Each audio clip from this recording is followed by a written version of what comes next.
Traffic police set up a radar trap on Wharf Road early this morning and were soon writing out tickets. Police say the 30-kilometre signs have been in place for almost a week and motorists have no excuse for disobeying the notices. However, drivers still seemed surprised by the new limits. I noticed the buses were crawling along, but there was other cars overtaking the buses and that, and I'd never been informed the signs were there, and I never actually saw one sign coming through there. How much is it going to cost you? Oh, well, it's only $75, only 15 over the speed limit. Oh, well. I've never even seen any. Never even seen one sign saying 30 kilometres. Police say they're still giving motorists some leeway over the limit, but a motorist who blatantly disregarded the signs could pay a small fortune. Say somebody did come through at 80, what kind of fine would they pay? They'd be looking at a $500 fine and a loss of licence. It's not known how long the speed restrictions will remain, but the Highway Patrol at least believes the limits are in force for good reasons. You have a lot of people driving around and they're looking at the damage more so than concentrating on the driving. You have barriers coming out on the roadway where pedestrians are walking out on the road. We have the ingredients for a lot of minor, possibly major accidents, and it's a preventative thing.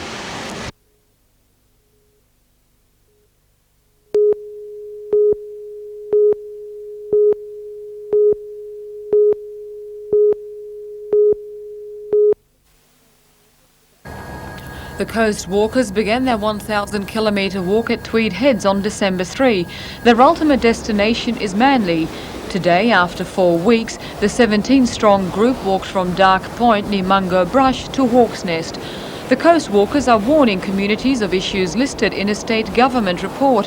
Highlighted are 264 problems, including the Corlett Marina development, the wastewater treatment plant at Boulder Bay, and the loss of local koala habitat. Among the group is Chris Pyle, who walked the same 1,000 kilometres 9 years ago, when it was called the Beach Walk. He said that walk was before its time, but now he says things have changed. The people are ready for Coast Walk. Now every small town seems to have its environment centre. Chris Pyle says proof of support are 15,000 signatures collected, these 3,000 in the past few days. They'll be handed over to the Environment Minister, Tim Moore. The people on the North Coast, as well as the holiday makers from Sydney, are saying loud and clear to the Government of New South Wales. They're saying, this is our coastline, let's save it, let's protect it. Tomorrow, the Coast Walkers will head towards Newcastle and complete their mission in Manly on Australia Day.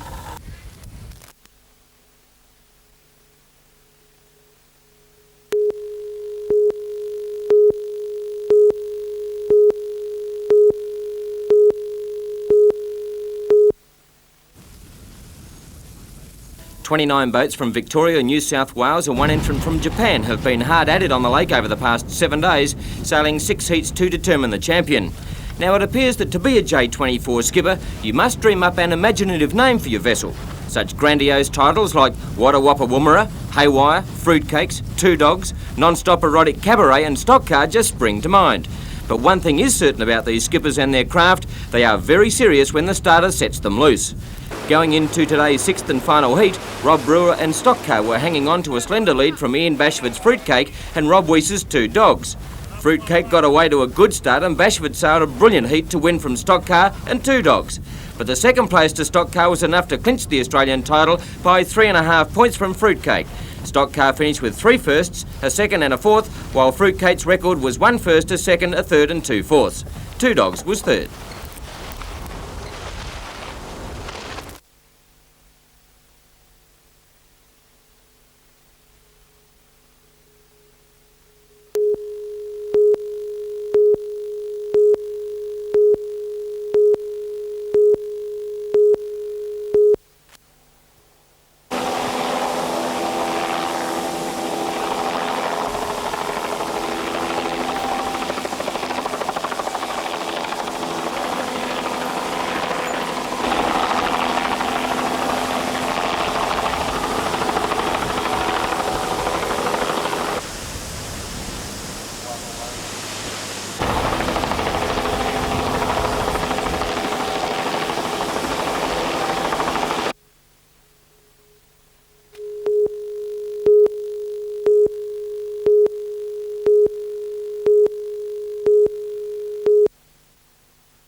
Since the earthquake struck 2.5 weeks ago, the dumping fees at Shortland Tip have been waived. Already thousands of tonnes of demolition material have been trucked in, with hundreds of medical x-rays and damaged equipment a stark reminder of the earthquake devastation. Though it was decided to reinstate charges today, both private and commercial operators found they could still enter the tip free of charge. Well, I got quite a number of calls over the weekend from ordinary residents who are still cleaning up. They're just getting around to now loading the rubbish into trailers and utilities and even light 1-tonne trucks that they're hiring to take to the tip, and it was quite clear that they hadn't had a reasonable opportunity. Now, council has foregone over $100,000 worth of fees over this, but you know, there's not many things we can really do to help the residents, and this is one we can do. And it is clearly a charge that should be on the state and federal government as a direct result of the earthquake.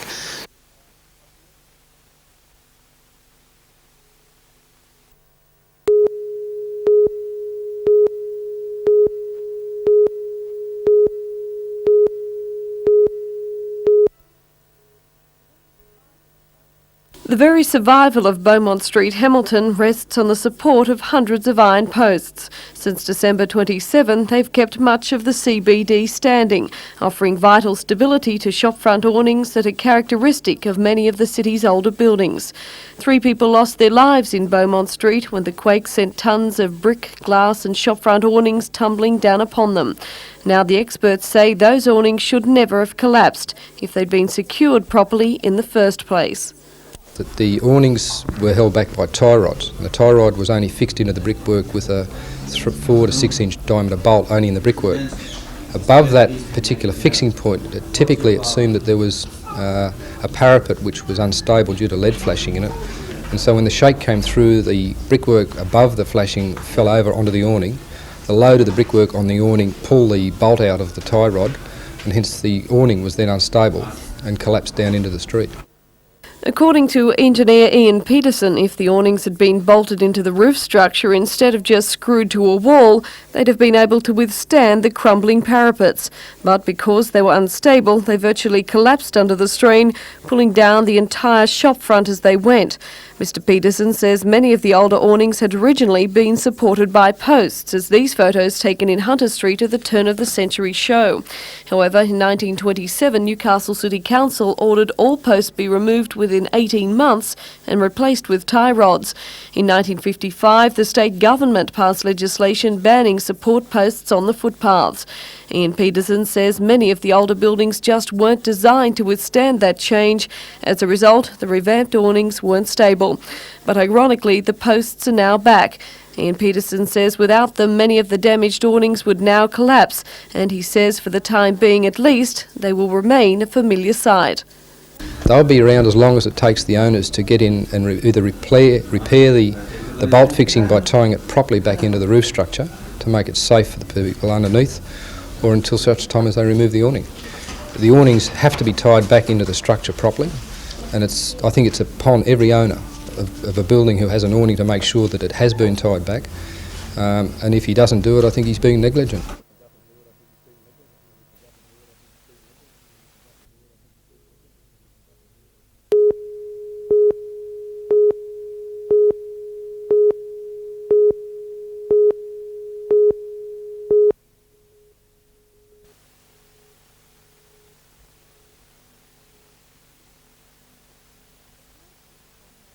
The commercial has gone nationwide and pledges have streamed in from near and far-flung destinations. From Japan to Gilgandra, companies, communities and individuals have responded to the Lord Mayor's plea for help. Now the business of distributing the money begins. All applications will be initially handled by the Department of Family and Community Services Broadmeadows Centre. Those not eligible for government assistance will be passed on to the Appeal Committee. The immediate priority will be to help those in direst need of food, clothing and shelter. Cases will be assessed individually, and the newly elected chairman says there's bound to be flexibility.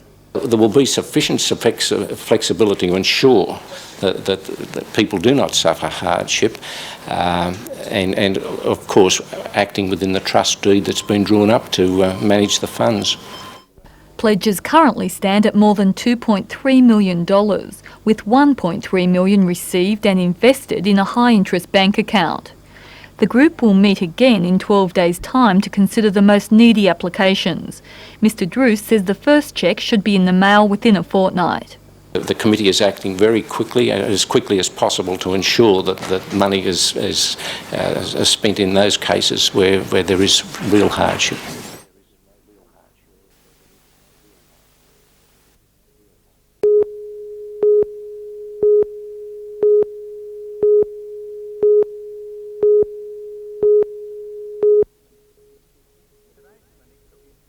Today's clinic took in 15 surfers for an intermediate class combining beginners with those who had already learnt the basics. The classes are kept small to keep coaching on an individual level. Hunter Valley and Central Coast Coaching Director Terry McKenna began instruction on the beach outlining the importance of board shapes and getting the students familiar with a board's capabilities. It was then a quick lesson on the importance of warming up different muscles to prevent injury before heading into the surf. A stiff southerly breeze produced only a 1 metre shore break, however everyone was keen to test their new knowledge.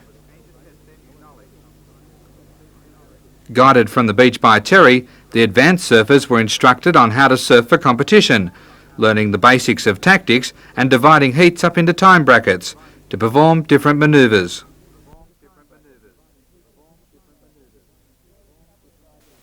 Yeah, there's a couple of the guys out there that are showing a lot of potential, so yeah, the future of surfing in Newcastle's looking pretty good.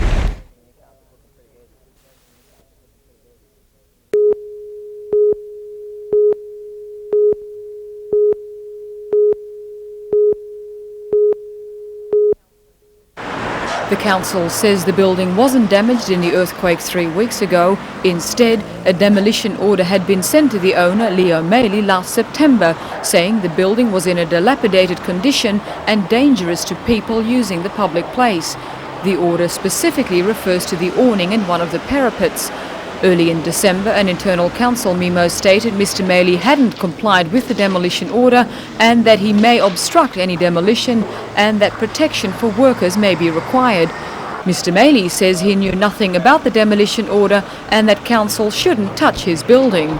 There's nothing wrong with it and they shouldn't do it. However, council claims Mr Maley had simply mailed the demolition order back to them. The council added that Mr Maley had a history of complaints about buildings he owns. In a last-minute ditch to save the awning and parapet, Mr Maley called in engineers. The council now says that a further independent report is to be drafted and that the parapet may be saved.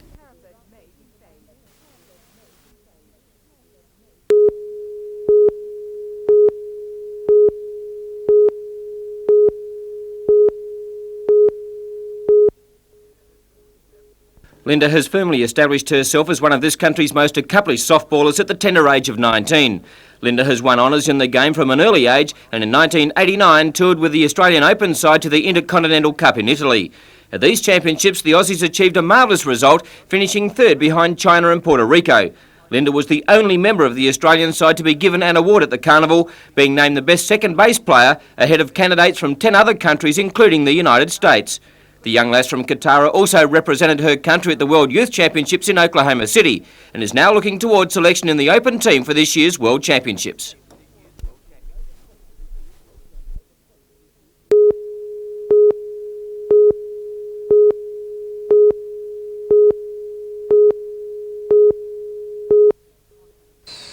If confidence is any indication, then 15-year-old Adam Price has a bright future. Do you ever miss? No, not at this range I don't. Last week, Adam outclassed an older and more experienced field to win the Under-18 National Championships, and he's now been selected for the Aussie squad to compete against New Zealand at Easter.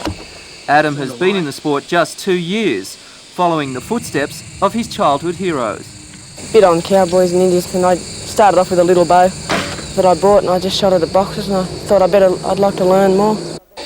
That learning process has meant countless hours of practice and thousands of dollars to set up. This bow alone is valued at $1,300. The arrows are $25 each. But Adam Price isn't worried about expense and hard work. His eyes are firmly set on the bullseye. I hope to be world champion. That's what I'm aiming for.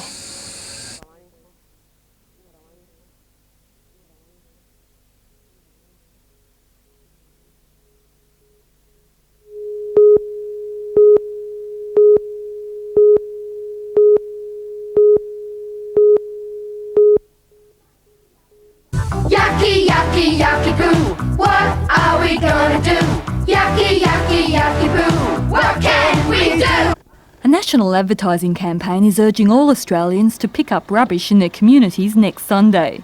The clean-up will take place at Lake Macquarie, Muswellbrook, Tilligree Peninsula, Cessnock and Port Stephens. Newcastle was to take part, but with post-earthquake commitments, the council doesn't have the resources to coordinate the event. Instead, Novocastrians have been urged to join in neighbouring campaigns. The Newcastle folk have shown their spirit in the past and certainly recently, and we'd love to see those people that enjoy this waterway come out here and be part of the day. Clean-up drives aren't new to Lake Macquarie. There was Clean the Lake in '88 and a similar campaign last year. Organisers of the 1990 event hope local volunteers will join more than 150 cities and towns in ridding the community of garbage. We'd like them to turn up on the day to the various designated sites. They've been well advertised, and people simply fill out a registration form, hopefully wear some good stout footwear and grab a plastic bag and do their best.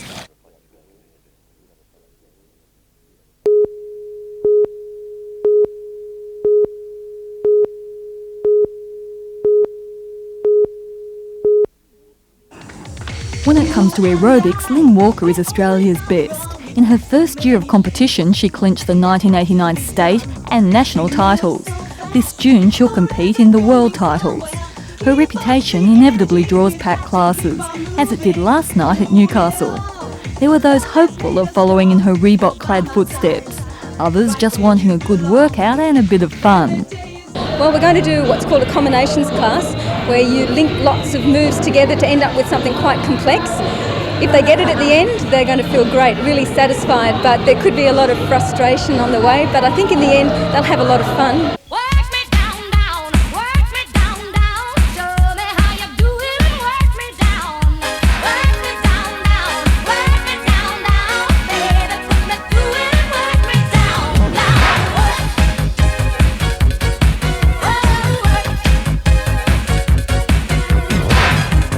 Lynn is no newcomer to the sport. Her move last year to competitive aerobics drew on 8 years of dedicated training. What do you think it is about you that impressed the judges? Well, I put together the sort of routine that they were looking for. They were judging on strength and flexibility and also presentation.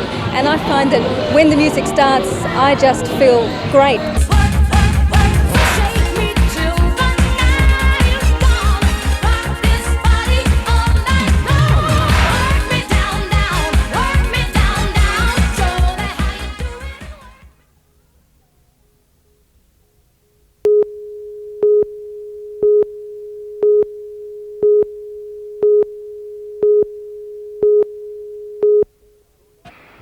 It's thought detectives identified the body late yesterday but only released the name today. This is the most recent photo of 16-year-old Adamstown youth Michael John Swazak. Swazak was known to police through what they call a minor offence. The only other available photo is one taken several years ago. Swazak's body was found dumped in scrub beside the Pacific Highway 6 kilometres south of Karua. The remains were taken to Sydney for forensic tests, which have not yet determined the cause of death. But homicide detectives say the absence of clothing at the scene, as well as the location, are suspicious. Swazak was last seen alive on New Year's Eve. It's thought he died about 3 weeks ago. He wasn't reported missing until his mother made inquiries at Adamstown Police Station only yesterday. Police say Swazak was an unemployed school leaver. He was described as something of a loner.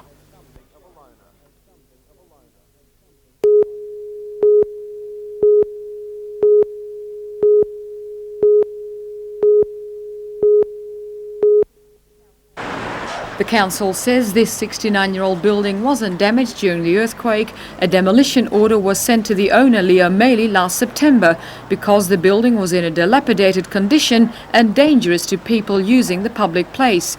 The order specifically refers to the awning and the corner parapet. By December, an internal council memo stated Mr Maley hadn't complied with the demolition order and added that protection for workers may be required. Mr Maley says he knows nothing about the demolition order and that his Coliseum should be left alone. There's nothing wrong with it and they shouldn't do it. Council claims Mr Maley had simply mailed the demolition order back to them. Council added that Mr Maley had a history of complaints about other buildings he owns. In a last-minute bid, Mr Maley called in engineers to save what was left of the awning. Without any luck, But the parapet was still untouched, and Mr Maley asked engineers to take a look at it. As far as I can understand, only one thing is required, is one extra bolt. Council says the parapet demolition order had to be served because Mr Maley wouldn't let surveyors in or talk to them, and because it leans and looked dangerous. Now 3 engineers will assess the parapet and decide its fate next week. Somebody's going to pay for it, and we'll be taking action against the council to recover the cost of it. The cost of replacing the veranda.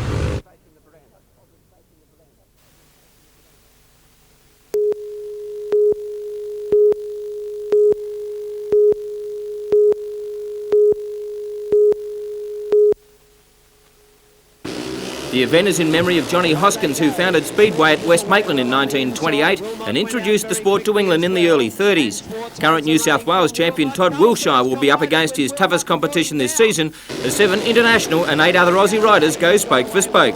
America's #1 Bobby Swartz and fellow Yankees Charlie Ermolenko, Billy Hamill and Jason Rock, plus 3 of England's top riders Kevin Tatum, Paul Thorpe and Steve Schofield will be up against each other in open competition. Former English rider Sean Wilmot, Cessnock's Chris Watson, Wallsend's Stephen Davies, plus Brian Nixon, Dave Hamnett, Tony Primmer and Rod Calhoun make up the prestigious field.